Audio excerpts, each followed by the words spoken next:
So if you have your Bibles, open the book of Proverbs. I know that Proverbs 31 is a very common scripture that talks about women. Everybody cites the Proverbs 31 woman. I'm not going to focus so much on the end of Proverbs chapter 31, but more so on the beginning part, and you really don't hear a whole lot ever said about that. So the way this came about is this week as I was studying, we're reading in the Psalms, and I was reading some of the Psalms, and I was thinking about the psalmist David, and where I am in my reading is David has now passed away, and of course his son Solomon is going to become the king. So I was thinking about Solomon, I thought about the book of Proverbs, and then I remembered here in Proverbs chapter 31, with it being Mother's Day, I thought about how chapter 31 verse number 1 starts with a very interesting commentary here. If you look at that verse, it says, "The words of King Lemuel, the prophecy that his mother taught him." And so the whole chapter of Proverbs 31, if you pay attention to that, is a person writing and saying, these are the things that my mother taught me. And I think that's very relevant, obviously, on Mother's Day, and there is some great stuff contained within this chapter. Now, I want you to look at that name, the words of King Lemuel. Now, it's very unusual because you're thinking, well, who the heck is King Lemuel? And some people have gone back and forth. They'll say, is that Solomon? Is this another king? Is this a foreign king? What does the name Lemuel mean anyway? Now, if you would jot this down, I think it would be important. The name Lemuel means belonging to God.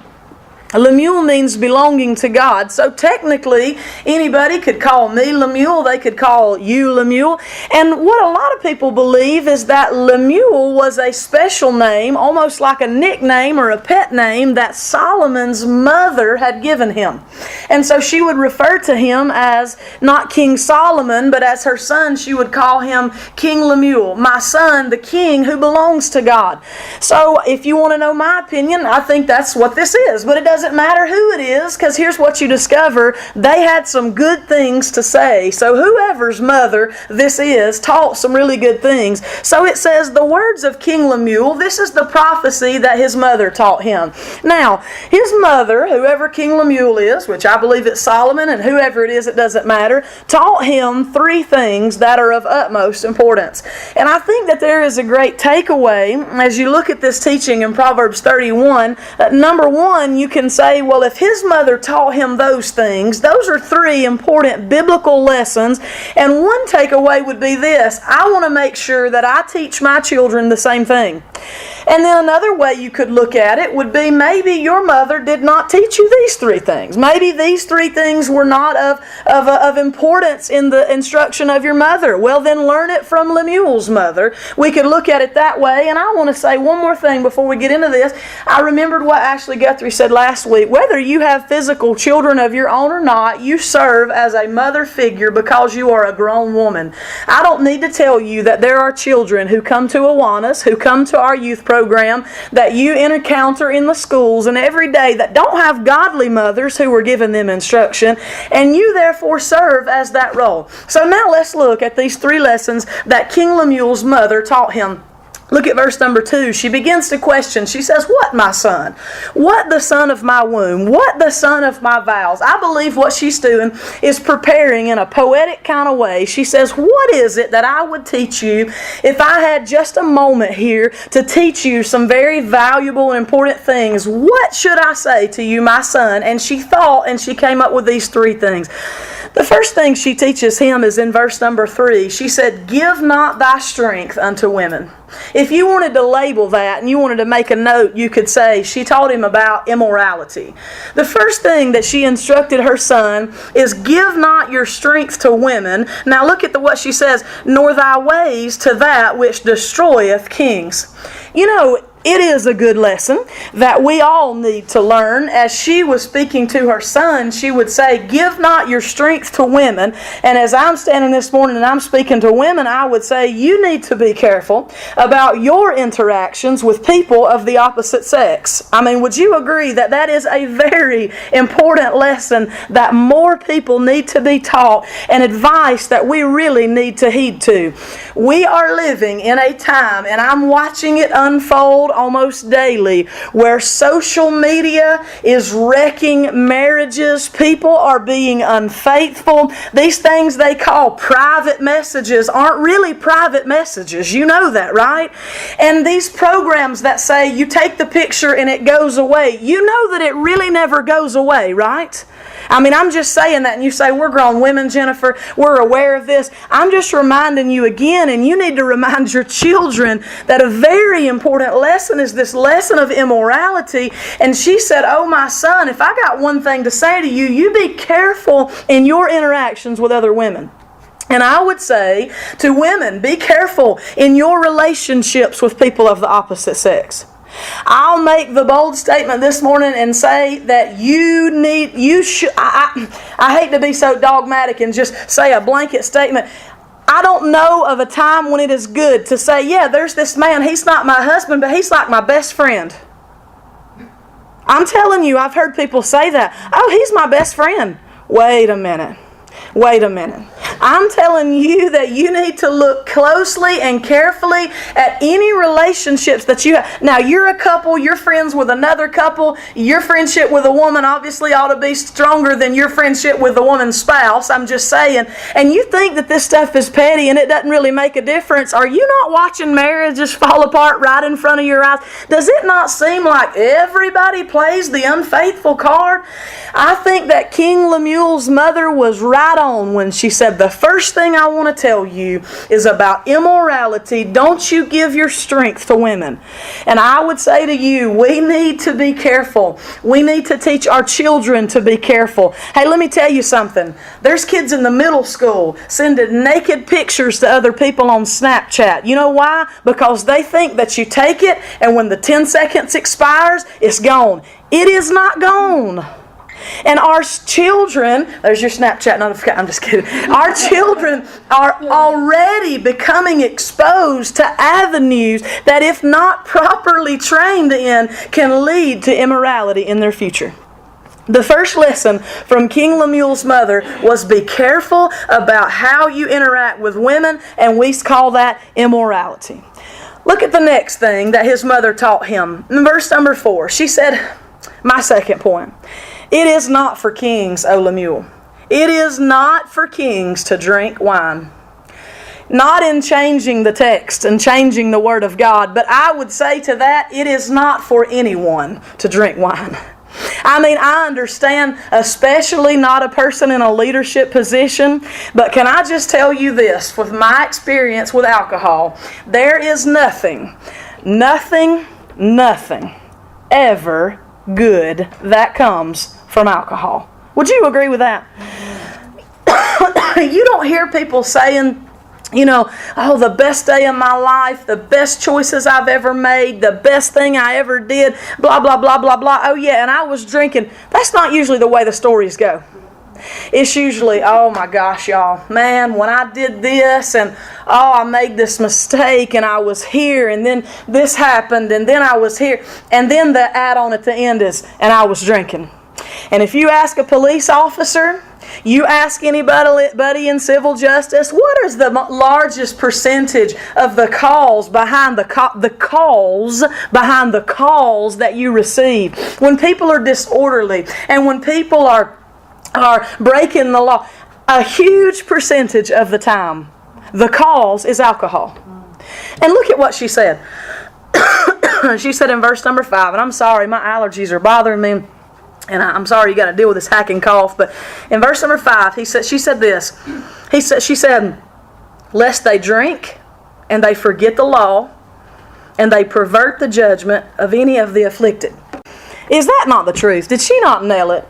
Now look, I know that there are camps of people who just want to justify their drinking, that it really doesn't do anything, it doesn't cause any problems, they do it for their health, or they do it just in a social setting. But could we just honestly agree that there is never anything good that comes from alcohol? And she said that you really need to watch it. So the second thing that she talked about and she taught him was about intemperance. She taught him about immorality and she taught him about intemperance. Can I just add this? When you want to teach your children that something is wrong, you don't teach your children that something is wrong by saying, look, now this is mommy's drink right here. Now you don't need to touch it, and it's really bad for you, okay? But this is mommy's drink, and mommy's an adult, and this is what mommy drinks, okay? That's not how you teach your children that something's wrong.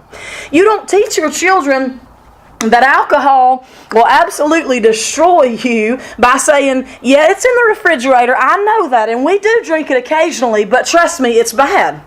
That's not how you teach your children about things that are pure out evil. You teach your children about how evil and wicked those things are by absolutely 100% refraining from it yourself. So that many times alcohol is at the root of so many different issues and problems. I mean, we can all nod our head and say we agree in that. And I could stand up here and just tell you story after story after story that has a bad ending. They all do. And you know where it says somewhere else in the book of Proverbs, it says, wine is a mocker, strong drink is raging, and whosoever is deceived thereby is not wise. And you know what Solomon also said about alcohol?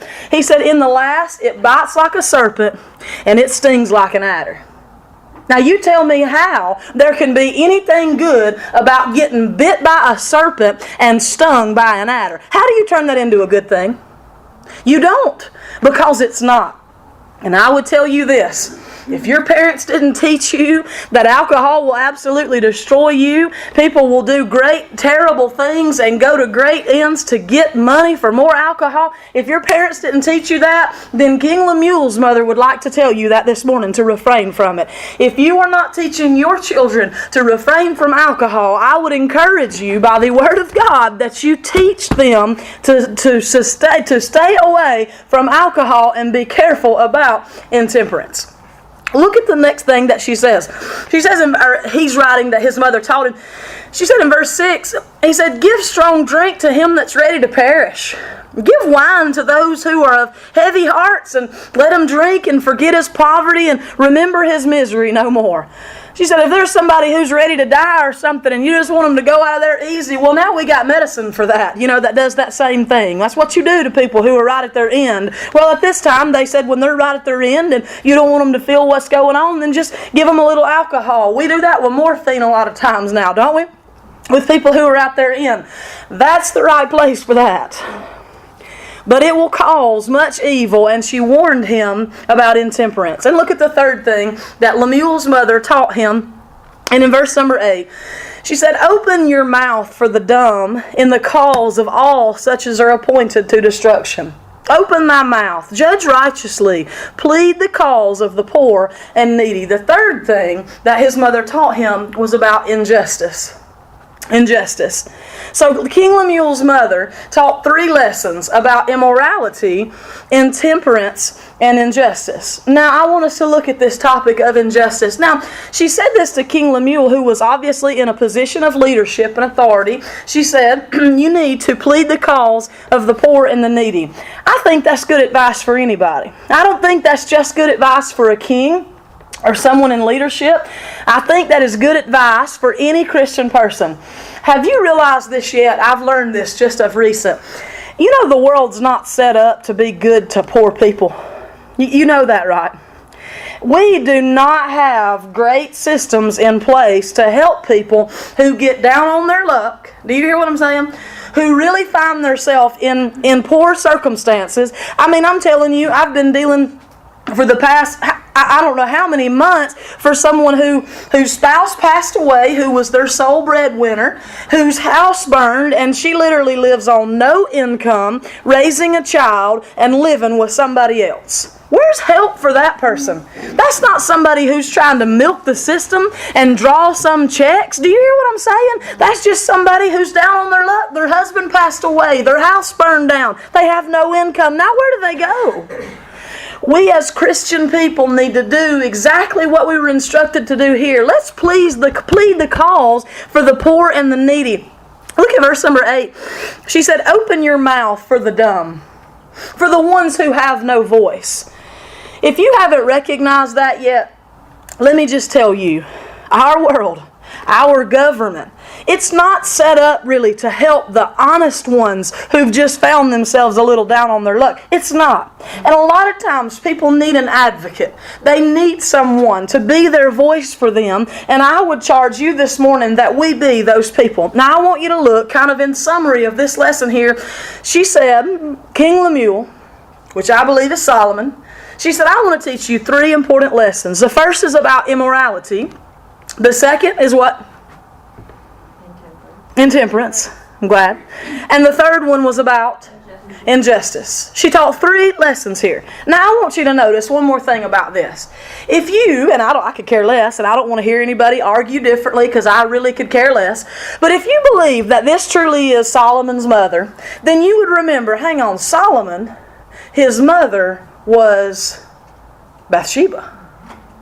And Bathsheba was the one who was bathing on the roof, had an affair with King David. One immoral choice led to yet another immoral choice where Uriah was moved to the front line. His troops were withdrawn from him and he was killed. They lost the child. Agreed? Right? That's the story. They lost the child. You know, I find it very interesting that old Bathsheba.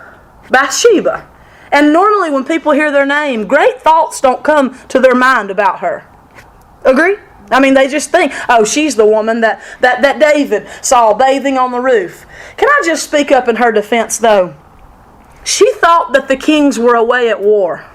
She wasn't some cheap hussy out there trying to be seen. She literally thought that all the men were away at war. However, when she was approached by King David, she should have still remembered that she was married. Would you agree with that? She should have known, hey David, I think I know you. You're the king, and I know that you've also got a wife as well. She should have known those different things. But I want you to notice this. She was one who had fallen in an issue of immorality, and she taught her children about issues of immorality. That's important. Now listen to what I'm saying. In the Old Testament, there's a phrase where it says that they would confess the sins of their fathers. This is important if you'll hear me. It says they would confess the sins of their fathers. Now I know that in that time, the sins would influence future generations. But the more I think about that phrase, they confess the sins of their fathers, I don't know so much if it's them saying, hey, here's what my daddy did and forgive him, and here's what my granddaddy did, forgive him. Do you know that a large percentage of the time the sins of your father will be your very same sin? You take a moment and you think about that. And since it's always easier to think about somebody else than it is to think about yourself, just think about somebody else. Can you think in your head of anybody who has been, and I hate to pick on this one, but it's just the first thing that came to my mind. Can you think of anybody who's been unfaithful in their marriage and to their spouse, and you think, well, that's kind of funny because I remember about 20 years ago her mother actually did the same thing. Can you think of any scenarios like that? I can. And can you ever think of a person, you say, man, he is the biggest alcoholic, and you say, well, it's funny because his grandfather always was too. I mean, is it just me, or do you begin to kind of notice a pattern? And I'll tell you this, that many times the sins of our fathers become our very own sins. Here's my theory as to why. I think we shy to teach the things that we are weak in. You hear what I'm saying? To Bathsheba, you know what the devil probably got in her head and said? Who are you, Bathsheba, trying to teach him? Why are you telling him to be moral in your decisions? Why are you trying to teach your children about immorality when you are the hussy who was involved in it yourself? Don't you probably bet? But listen to me. We need to recognize our own weaknesses. Shut the devil up about all the ways that he would shame us about those things. And we need to be honest with our children about those weaknesses. I'm not saying open your story up and in great detail share everything that you've done with your children. But we got to quit letting the devil quiet us and stop us from teaching our children about issues that we are weak in ourselves. Now, you know the second thing I thought about as I thought that this may be Bathsheba who was teaching this to King Lemuel, who we believe is Solomon. Do you know what I think is interesting? Her sin did not define her. Her one sin, I'm sure she had many, that didn't define her. It looks like that at this time later on, she still rose up to be a godly woman. It sounds like. I mean, wouldn't you think? And look at what she said as she taught these lessons. She taught him about these things. And then, do you know what she does in verses 10 through 31? She describes what we're very familiar with as the Bible showing us a picture of a godly woman. I think that Bathsheba moved forward from her mistake. I think that she chose not to let that mistake define her, not to let the devil shame her about what she had done, but she still pressed forward and knew some things about the behaviors of a godly woman. Now, I find that very interesting as I make those connections. Let's look at verses 10 through 31. Now, as you read 10 through 31, and I'm sure you've read them 100 times and you've heard them quoted and you've seen it, it's talked about a lot. There's a ministry by Lisa Turkhurst called Proverbs 31 Ministry. And we often hear these verses quoted, but let's just look at them. They don't even need a lot of explanation, but I just think it's interesting that this was the list that was taught from a mother to her son about what you would find in a godly woman. Now, let me tell you something that I didn't know until just recently studying this. I've never heard this before in my life. In verses 10 through 31, it's actually an acrostic. It's what you might call the ABCs of a godly woman. If you knew Hebrew, which I don't, every verse from 10 to 31 starts with a letter of the Hebrew alphabet. And they go in succession. So it's almost like A is for a woman, blah, blah, blah. B is this. C is this. So that's what verses 10 through 31 are doing. They are forming an acrostic in the Hebrew alphabet. And I saw it and I looked at it. I don't know Hebrew, so I don't know what it said, but I found that interesting. And commentators say that the reason they did that is to make it easy to memorize. You see, Bathsheba, if you believe that this is Solomon here, as she was talking to her son, she said, these characteristics that I'm about to give you about a godly woman, they're so important that I'm going to make them easy for you to memorize. And so she made an acrostic through the letters of the Hebrew alphabet. Now, obviously, like I said, I don't know how to translate those over, but let's look at verses 10 through 31, and honestly, they don't even need a lot of explanation. Verse number 10. She says, as she continues her instruction to her son, I've told you 3 important lessons about immorality, then intemperance, and then injustice. Then she kind of closes up her teaching, and she's talking to her son here, and listen to what she says in verse number 10. Who can find a virtuous woman? So she begins to describe to him the type of woman that he should look for. Now, I found this very interesting. That word virtuous is the same word that's used in Judges chapter 11, verse number 1, when we studied a few weeks ago about Jephthah. Now, Jephthah was the man who was kicked out of his family, right? He was a judge. And you know what it said about him? He was a mighty man of valor. That little phrase, mighty man of valor, is the same word that is used here when it says, who can find a virtuous woman? So it's saying, who can find a strong, a powerful, a forceful woman, a mighty woman of valor, a virtuous woman. And it says in verse number 10, her price is far above rubies. Now look at some of the comments that this mother would make about finding a godly woman to her son. It says in verse number 11, the heart of her husband does safely trust in her, so that he shall have no need of spoil. Now, when you first see the word spoil, it's kind of weird, but it means gain. See, spoil is what you would get after you had conquered a town or something. After you'd fought a war, that was called your spoil, your gain that you got. Now, looking at it that way, it says, the heart of her husband safely trusts in her, so that he has no need of any more gain. You know, that is a woman who is trustworthy and who is a woman of integrity. And the man says, I have no reason to look for gain anywhere else because everything I need is in this woman. A woman of integrity who is devoted to her husband. It says in verse number 12, she will do him good and not evil all the days of her life. Now the next few verses say some interesting things. She seeks wool and flax and worketh willingly with her hands. Now, the key word that I see there is the word willingly. She says, it's not beneath me that if my family's in a time where I need to do extra things for us to have money, then I'll work with wool and I'll get flax and I will willingly do this work. I think she's talking about a woman who is not lazy. who is a woman that says, work is not beneath me. She says in verse number 14, she's like the merchant's ships. She brings her food from afar. Verse 15, she rises while it is yet night. She gives meat to her household and a portion to her maidens. Obviously, she says, son, as you're looking for a woman, look for a woman who is willing to provide for her family and provide the food and the meals. And it says right here, she rises while it is yet night and gives meat to her family. Sounds to me like she's getting up early and cooking breakfast, you know? I mean, man, that would be nice. My mother never cooked us breakfast. For breakfast, you were just on your own. But you know, she said that's a good quality to find in a person. Look at verse number 16, I find interesting. She said she considers a field and she buys it. The fruit of her hands, she plants a vineyard. Now you say, now that's way out of my league right there. Say, I would never look for a piece of property, buy it, and then go plant a vineyard on there. That sounds like she's a real estate tycoon. But do you know what it just says of her? She makes profitable decisions for her family. See, in this instance, it said she saw a field. She said, hey, that's a good price to pay for that field.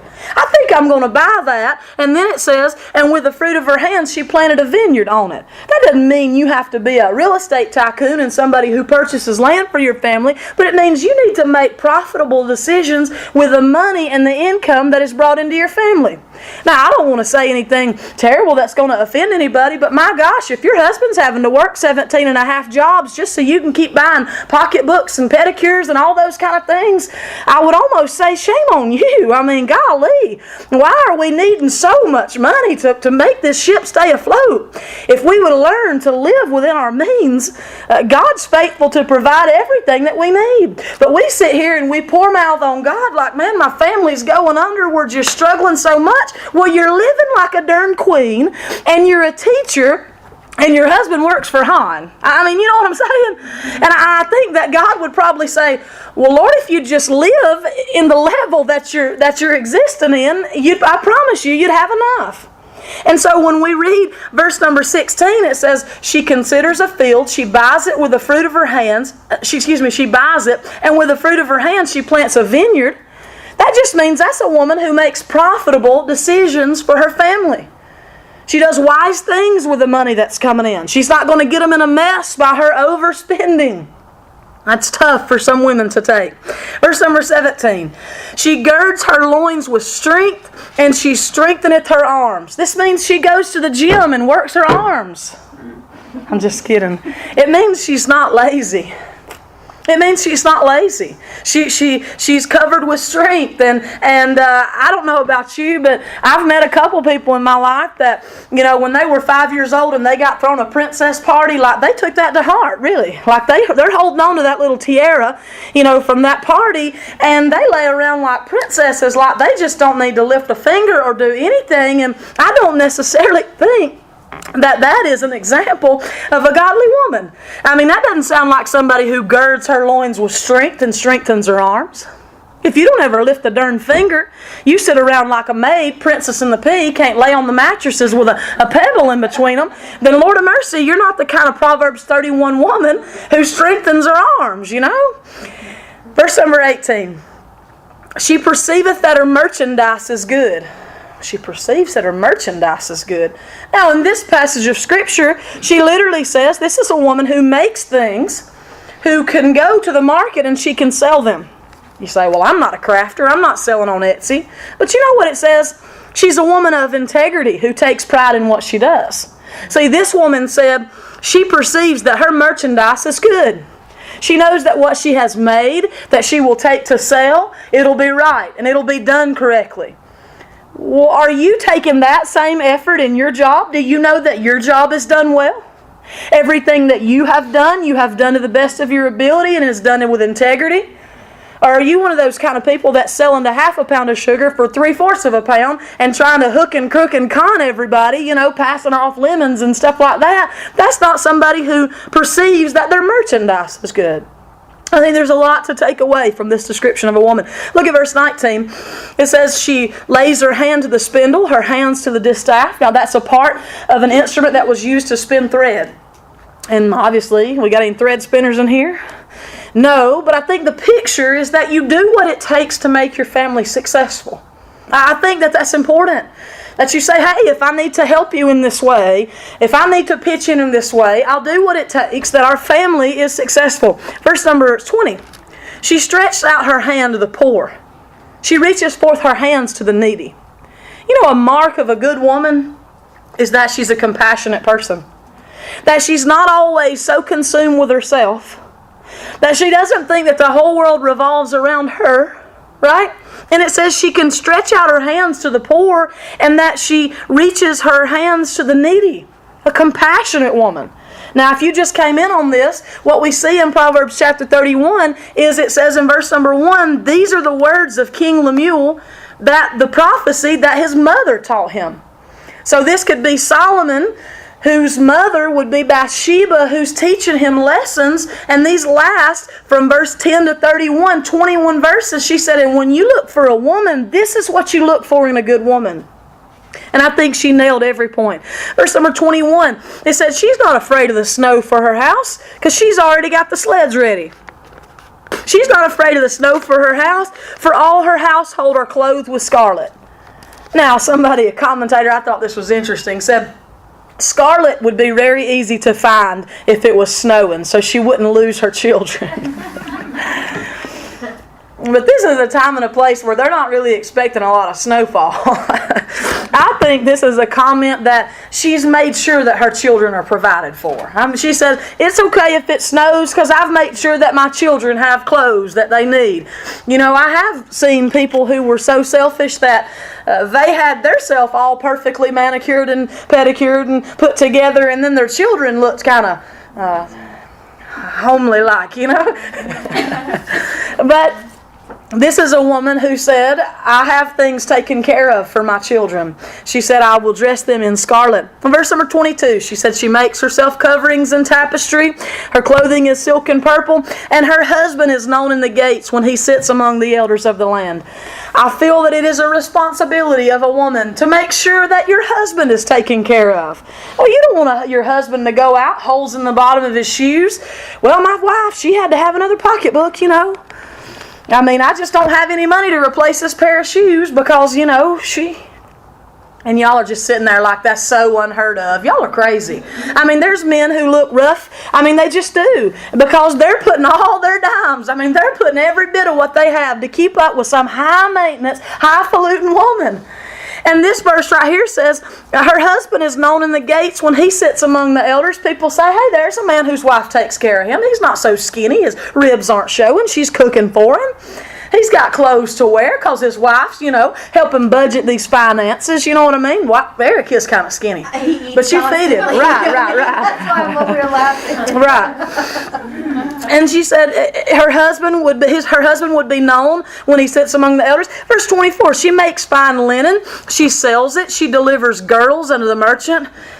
Girdles is like a bad word. I don't want any part of a girdle. I'm just saying. That was just a little extra right there. But anyway, verse number 25, we're familiar with this. This would be in a card that you would get from somebody. Strength and honor are her clothing, and she shall rejoice in time to come. Look at verse 26. She opens her mouth with wisdom, and in her tongue is the law of kindness. I know this is a mother saying to her son, you need to find a woman who, when she opens her mouth, she speaks wisdom. And when words come across her lips, she's kind. Let me tell you, that's the only kind of people I want to be around. That's what I look for in a friend. I mean, you know what I'm saying? That's what I look for in just any old human being. This is not just what a man would look for in a wife. This is what anybody ought to want to find in a person. A person who doesn't just speak stupid, petty, crazy junk all day, but who, when they open their mouth, it's wisdom. You know, you ever been around people who just give bad advice? I mean, just like, they're going to tell you to do the dumbest thing. I mean, been that way? I mean, there are people, they will just, I mean, I'm not even going to begin to tell stories, but I heard somebody saying they were having a conversation. I was in the conversation, I wasn't eavesdropping, and somebody said, I can't go shopping, I got some bills, and girl, those bills don't matter. That is terrible advice. You don't put your bills to the side to go shopping. You an idiot? What the heck? And some people, that they open their mouth and just, bubbles and butterflies go out, but I don't want to follow that kind of stuff. She said, you need to find somebody that has got some wisdom about her. And in her tongue is going to come kindness. I think that's important. And I think we need to look at ourselves. Well, what kind of advice comes out of my lips? What do I give as instruction to people? And what are the kind of words that are coming from me? Is it kind? And is my advice wise? Look at verse 27. She looks well to the ways of her household. She eats not the bread of idleness. She's not lazy, but she's paying attention to what has to happen for her family to be successful. Verse number 28. Her children rise up and call her blessed. Her husband also, he praises her. I was reading in one of Lisa Turkhurst's books. I said she's got Proverbs 31 ministry. And she was talking about coming unglued with her children. She said her children were acting crazy. And she said before she knew it, she was slinging stuff. She was yelling at her kids. And she said they weren't going to be rising up and calling me blessed. And she was just commenting that her children weren't going to have good things to say about her. But you know, not only is this a description saying that your children should do this, but it is an exhortation that we do this. See, it says her children should rise up and call her blessed, and her husband, he should praise her. Hey, you should, if you have your mother here with you, still living, you should compliment your mother on the things that she does right. Her children rise up and they call her blessed. I told my mother the other day, I said, Mama, you taught me to save money by buying dented cans. And she just laughed, and I said, no, you really did. And I said, you told me to thank God for close parking spaces. I posted that. And I said, you taught me those things. And she just laughed like that was the craziest thing. But I was really just trying to praise her for those small things that often go so overlooked. See, maybe we can't tell our children, you need to tell me how good I am, but as children ourselves, can't we look at our parents and tell them on the things that they were successful in? I'm sure if you sat here, you could think of 1,000 things you think your parents did wrong. You know what I'm saying? And if I thought hard enough, I'm sure I could too. I could pick them apart for how they spent their money or how they chose to do whatever. But let me tell you this. Find something they did right. They were just trying their best, just like you're just trying your best. You know what I'm saying? And you never know. You with small children, your kids might grow up and say that you were the worst mother they ever had. I mean, you don't know what their appraisal of you is going to be. Honor your parents who just did the best they could with you. I mean, do that. Look at the next part. It says, her husband also praises her. I hope that you all who are married, have spouses who praise you. I hope that they tell you that you're a good woman. And I hope that they uplift you and they tell you those things. And some of us could sit here and say, oh, he don't. No, he don't. He don't ever say nothing praiseworthy for me. He ain't ever lifted me up. Well, let me tell you this. Well, maybe I can't fix that. You also need to praise your husband. If you don't praise your husband about how good he is at the things that he does. Now, don't focus on all that he doesn't do. You're sorry because you don't take out the trash. You're junk because you still haven't painted this living room. Don't do that, okay? But praise him for the things that he does well, because you know what seems to happen? I'm just telling you, this is just what I've observed. If you don't say, thank you for helping me bring that to the car, thank you for doing that for me, thank you for cutting this yard, then you know what seems to happen? There will be another woman somewhere who says, you're so good to her. Like, I bet she just doesn't know how good you are to her, does she? But I've just been watching. I've just watched. I mean, you are so sweet to her. I'm telling you, it's how it goes down. Okay? Now, here's the deal. Either you praise your husband, and he thinks, hey, appreciate that praise. Or somebody else praises your husband. I mean, you know what I'm saying? I'm just being honest. We can say, well, I wish my husband praised me more. Well, maybe he could learn if you praised him more. And he could say, that's a great feeling, when she doesn't focus on the one thing I hadn't done, but when she focuses on the 5 things that I did do, maybe he'll learn from you. And he'll praise you more. But I'm just telling you, man, I got friends and I watch, I work with people. I mean, I just got just like a whole aquarium just to sit back and watch the interactions between men and women, and I'm at the grocery store, and I hear the flirtatious cashiers, and I see I know how this stuff goes down. It just does. And I'm telling you that, hey, either you praise him or somebody else will. The devil will see to it. He'll see to it that somebody else will be filling his head with that type of praise. And it says in verse number 29, now 29 is connected to 28. It says her husband would praise her, but here's what he would say, verse 29. Many daughters have done virtuously, but thou excellest them all. You would think that could only be true of one person. Like, there's only one person who's really the best, right? There's only one person who's really at the top. I hope that your husband thinks that you are the best woman in the entire world. He should. That's what they said that the man would say of her. He would say, many daughters have done good. There's many women who are great, but you have surpassed them all. Every relationship should really be like that. He shouldn't be thinking there's somebody else better out there, but that you are the best one. And that you're the best cook, and you're the best looking woman, and you're the best this, and you should feel the same way about your spouse. Do you hear me? The same effort that people put into those outside people, if they put that same effort into their own spouses where they should be putting the effort, then their marriage could be as good as they think that relationship's going to be. You know what I'm saying? But we should put effort into praising people and uplifting them. Look at what she says in verse 30 and 31. And I'm saying she because this person is reciting what his mother taught him. And she said, favor is deceitful. See, favor means charm. Wouldn't you agree that charm is deceitful? People seem like just the sweetest people in the world. I mean, they're just the greatest thing ever. But she said, that charm is deceitful and beauty is vain. It's empty. Be the most gorgeous thing that anybody's ever laid eyes on. But if you're hateful, you know what I'm saying? You're hateful and you're lazy. Who wants to get stuck with that? I'm just being honest. I definitely don't see any purse of that. But she said, but the woman that fears the Lord, she shall be praised. You know what I'd say to this? If you've got boys, you know what you need to teach your boys? I'm not wanting you to bring the prettiest girl home to meet me. You know what I'm saying?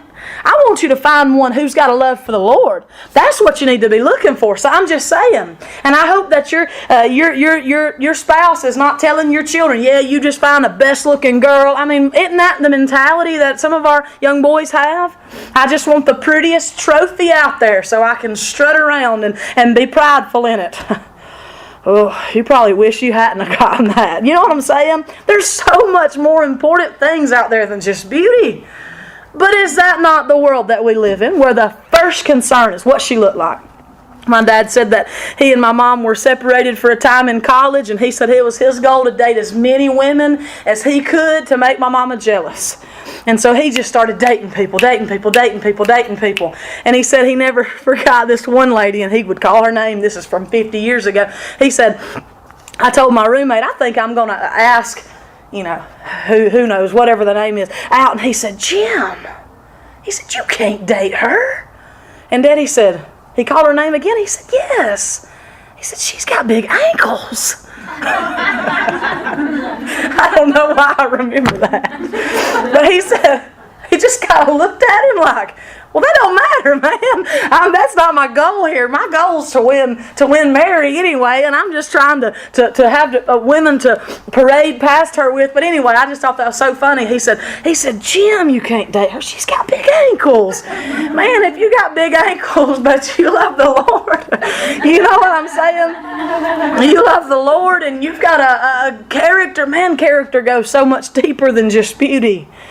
If you're not teaching your children that, if you're not teaching your girls that, hey, you don't have to be the prettiest, but be the one who's kind, be the one who is godly, be the one who's moral, be the one who speaks for people who don't have a voice, that's who will be praised. And I believe that the Lord will praise those people, even if it's nobody else. And verse 31 says, Give her of the fruit of her hands, and let her own works praise her in the gates.